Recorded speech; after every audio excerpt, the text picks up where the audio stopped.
All right, so there's a few just starting classic comments here. If you don't know where you're going, any road will get you there. If you don't know where you're going, how will you know when you get there? And my favorite of all, from the great Yogi Berra, if you come to a fork in the road, you got to take it. All right, so this is all about finding direction in what you're doing. So we're going to start out talking about goals and objectives. And as the schools progress, you will get to know me a little better. That's why, we didn't do a whole long, big introduction on me, because you'll find out a lot of stuff about me, useless trivia. I say it's useless trivia, but at some conferences, they have trivia contests for people to win various stuff. And it's the obscure things that people say in their presentations that usually come into that trivia. So we're going to talk about setting goals and how to express it. So we got this guy here, and he says, I want to be a dairy farmer. Actually, obviously, he's already a dairy farmer. But at one point in time, he said, I want to be a dairy farmer. And we can argue about whether or not this is a good goal.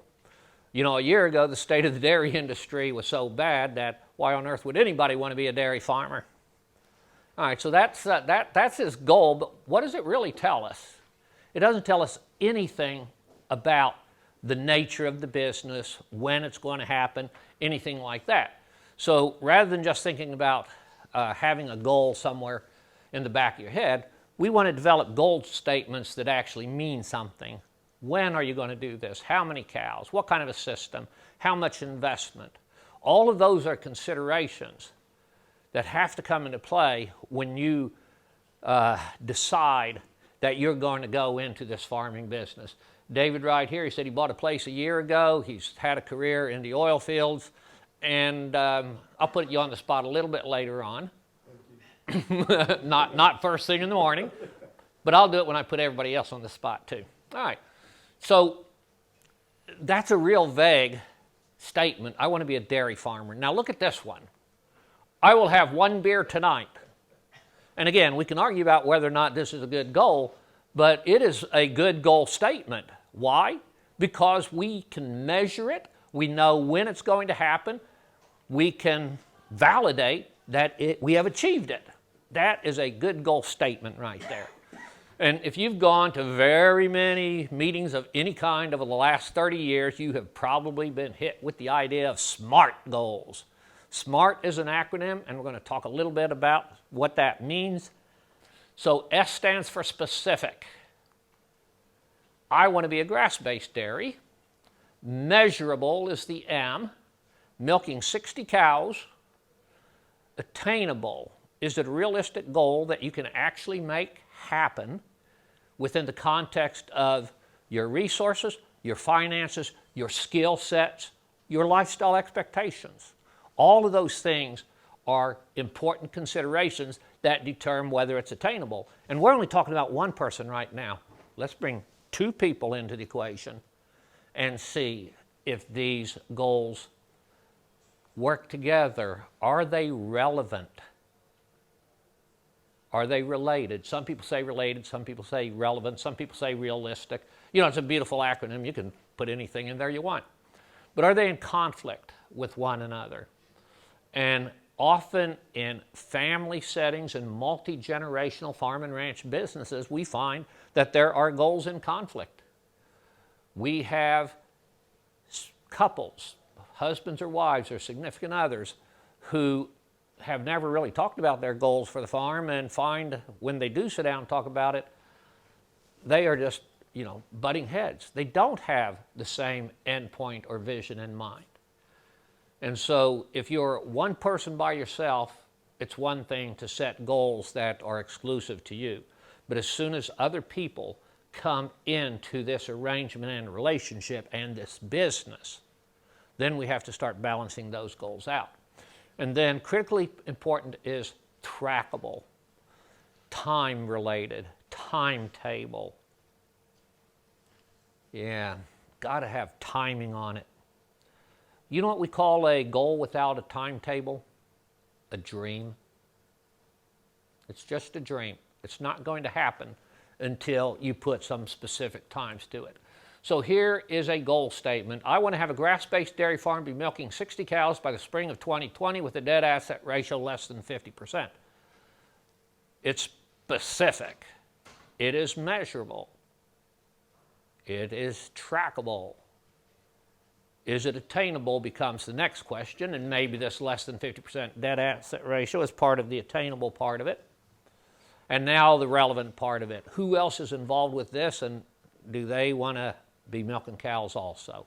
So as I said, it meets the criteria of being a good goal statement. And so we start thinking about, well, business goals, should we have personal goals also? Where do we start with all of this stuff? And to me, the starting point is this one right here. It is a lifestyle goal. How do you really want to live? Where do you want to live? How do you want to raise your kids? What do you want to feed your kids? What do you want to do in your spare time? And this, and believe it or not, farming and ranching, if it is structured right, there is spare time. You can do other stuff. Even dairy farming. You structure the business right, there is an opportunity for some spare time. So the lifestyle choices, to me, are important. Sometimes people ask me, why did you ever leave Missouri and go to that cold, dry, God-forsaken place of Idaho? You know what the answer is? It's a 100% recreational lifestyle move. Those of you who are in here before, if you're watching the pictures, most of those pictures were either my front yard or my backyard. There's a few from other places around. But that's what I went to Idaho for. It wasn't because it's a better place to raise cattle. It isn't because I had any grazing-related goal at all. And you'll see what our written goals were a little bit later on. But it was entirely a lifestyle move. If my life's ambition was to be in the cow business, I never, ever would have left Missouri. Because I'm still not convinced there's any better place in the United States to be in the cow business than Missouri. So then we have this financial question. What is it going to cost for you to live the way that you want? To be in the place that you want, to raise your kids the way you want, to go on those occasional vacations. For some people, you know, that's their lifestyle. It is spectacular scenery and a really nice house, and you know what? Unless you got a hell of a lot of cows, you're not going to do that on commodity cow-calf. There are certain enterprises that will not support particular lifestyle choices. So we have to look at the scale, the product, how we're producing and marketing those products.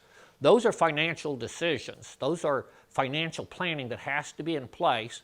And remember, the point of why we're doing it is so that we can live the way that we want to live.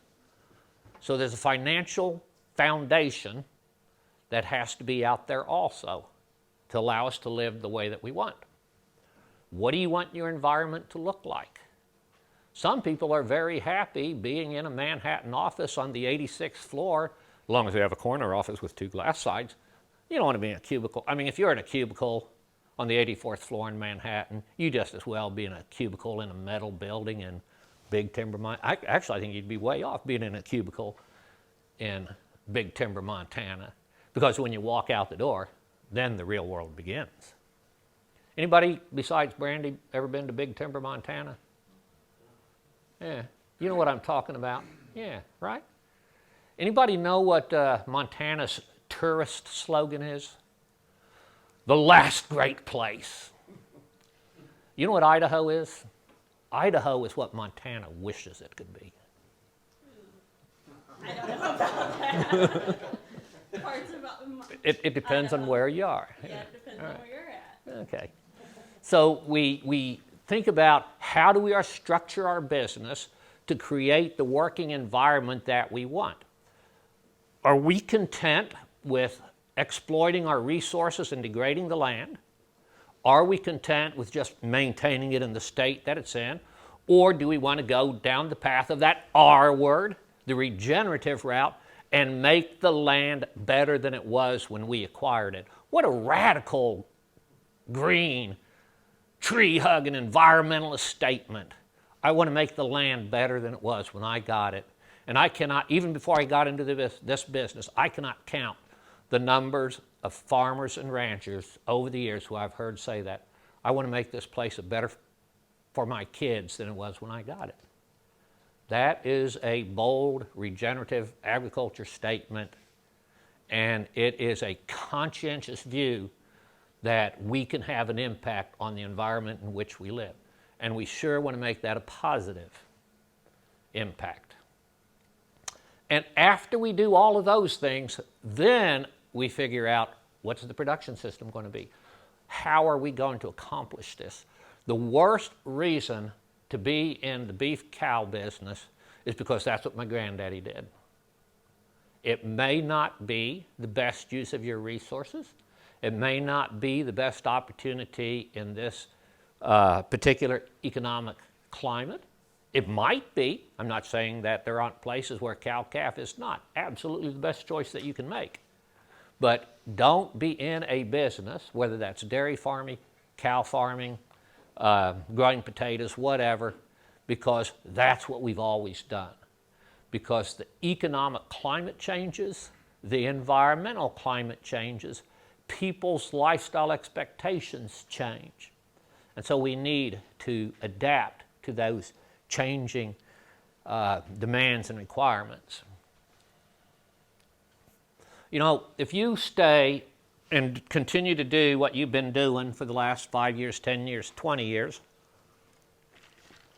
you are working towards something we call the default future. It's just the path that you're on. And it might be flat like that.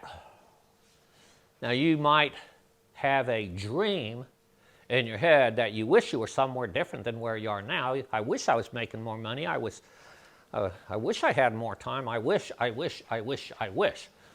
That's the future that you dream of. And if you start making some choices, making some decisions, writing down some goals, maybe you can go there. Now, I say that's your default future, but this is also your possible future. If what you are doing right now is not making any money, if what you are doing right now is degrading the landscape, if what you are doing right now is tearing your family apart, then the possible future is probably down here. It's not even up at this point. All of this is stuff that we can control.